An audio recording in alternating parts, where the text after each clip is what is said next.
Masih bersama saya Rayu Japar, pemirsa. Berikut kembali kami sampaikan berita Mataram hari ini.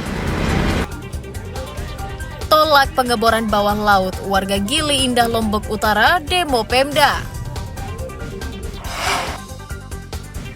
Pemuda di Mataram digerebek polisi karena berbisnis narkotika. Tarian erotis pada kesenian lokal disorot pemerintah daerah dan tokoh masyarakat.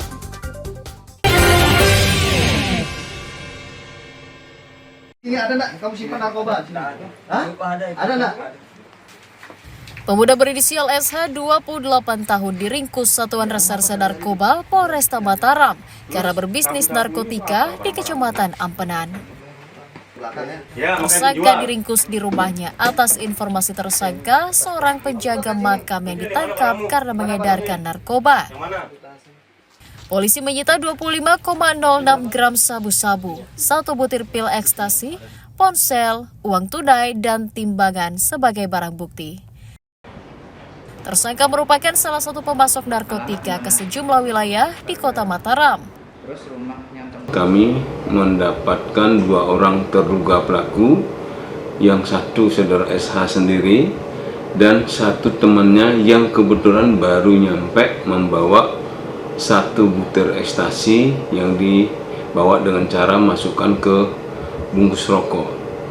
Dari hasil interogasi awal bahwa mereka memang merupakan bagian dari jaringan pengedar narkotika di wilayah Ampenan dan Senggigi.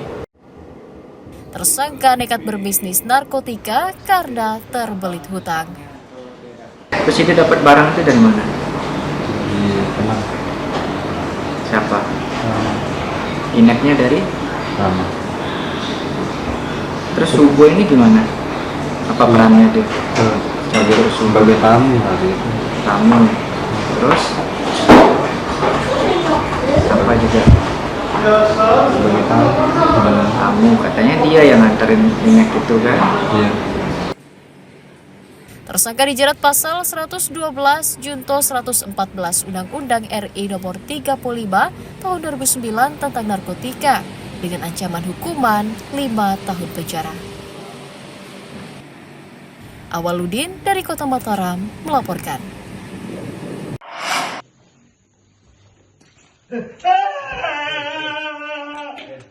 Pria berinisial MH 40 tahun diringkus Satuan Reserse Kriminal Polresta Mataram karena mencuri sepeda motor anaknya. Ia ditangkap di Kecamatan Sandubaya atas laporan korban. Polisi menyita 1 unit sepeda motor sebagai barang bukti kejahatan. Tersangka mencuri sepeda motor korban saat menginap di rumahnya. Korban tidak mengetahui pelakunya adalah ayahnya sendiri. Korban tersebut tertidur lelap di kamarnya, di situ kamar. Kunci motor ditaruh di bawah tempat bantal. Pagi hari korban sudah mengecek motornya di parkiran, ternyata sudah hilang berikut dengan kunci motornya.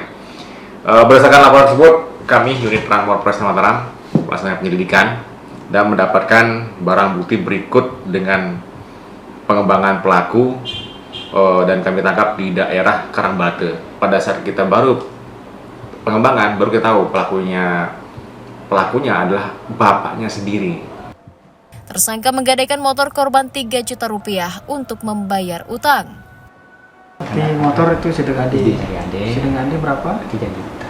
Itu uang hasil gade motor itu, Ya. motor anak kandung sudah Ya. bawa kemana? Uangnya Uangnya. sebagian namanya kita usahakan. Saya pakai beli barang lah untuk barang dagangan Suaro. Kemudian sama bayar utang juga. Tersangka dijerat pasal 363 KUHP tentang pencurian dengan ancaman hukuman 7 tahun penjara. Awaludin dari Kota Mataram melaporkan. Pemerintah daerah dan masyarakat adat Sasak menyoroti tarian erotis yang disisipkan pada kesenian lokal seperti janggar dan kecimol. Penambahan atraksi tari oleh pengelola kesenian dinilai kurang pantas dan tidak sesuai dengan norma ketimuran. Tokoh masyarakat menyampaikan kekhawatiran pudarnya nilai budaya dan adat suku Sasak yang terkenal mengusung norma spiritual yang kental. Mereka juga meminta kepolisian menindak tegas pelaku kesenian yang sengaja mempertontonkan tarian erotis. Pemda juga diminta segera bertindak memulihkan kesenian lokal agar tidak tercemar budaya lain yang bisa merusak generasi muda. Ada dalam bentuk peraturan daerah. Tadi peraturan daerah ini kan mandul dia. Karena tidak ada eksekutornya. Eksekutornya itu peraturan. Apakah juga karena tidak ada sanksi atau lemahnya sanksi? Ya, ada sanksinya di situ. Makanya tadi kan Pak Gubernur bilang gitu, kan diperintahkan itu. Termasuk melari kode juga Ada. terjadi. Sama. Kan sanksinya kan lemah sekali. Iya sama. Itu. Karena ini tidak ada regulasi. Mal itu real itu tradisi atau budaya Sasak itu Itu kan hasil kreasi masyarakat itu.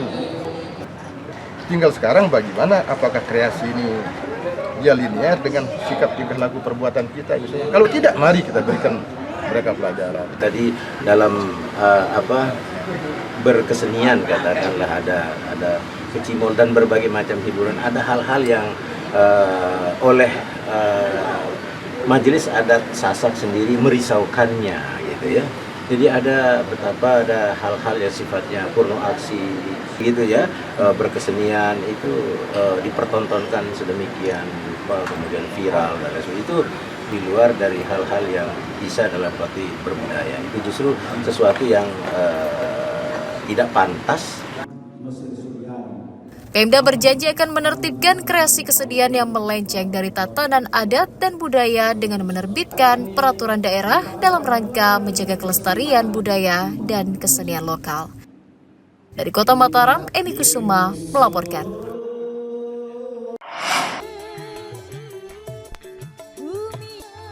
Maraknya kesenian lokal berbalut tarian erotis menjadi sorotan pemerintah Kabupaten Lombok Tengah karena meresahkan masyarakat. Pemerintah daerah tengah menyiapkan regulasi untuk mengatur kegiatan kesenian agar tidak melanggar norma agama dan budaya adat. Regulasi memuat sejumlah aturan khusus di antaranya tentang pakaian, tarian, dan batas waktu pertunjukan. Kesenian lokal tidak bisa di-stop atau dibubarkan karena menjadi warisan leluhur dan banyaknya pelaku seni yang menggantungkan ekonomi mereka. Harapan supaya bisa diatur, melarang mereka juga kan susah. Ya namanya juga ini persoalan manusia. Iya, nah apakah solusi yang terbaik? Maka mungkin dibuatnya regulasi. Kita berharaplah teman-teman itu juga ikut memikirkan semua. Bisa saja masalah pakaiannya, masalah waktu kan banyak. Maka ada diskusi-diskusi FGD yang dilakukan oleh teman-teman. Pembinaan lah intinya. Regulasi diharapkan bisa memurnikan kesenian lokal agar tidak bercampur dengan budaya lain yang cenderung berseberangan dengan etika dan norma masyarakat. Lukmanul Hakim melaporkan dari Kabupaten Lombok Tengah.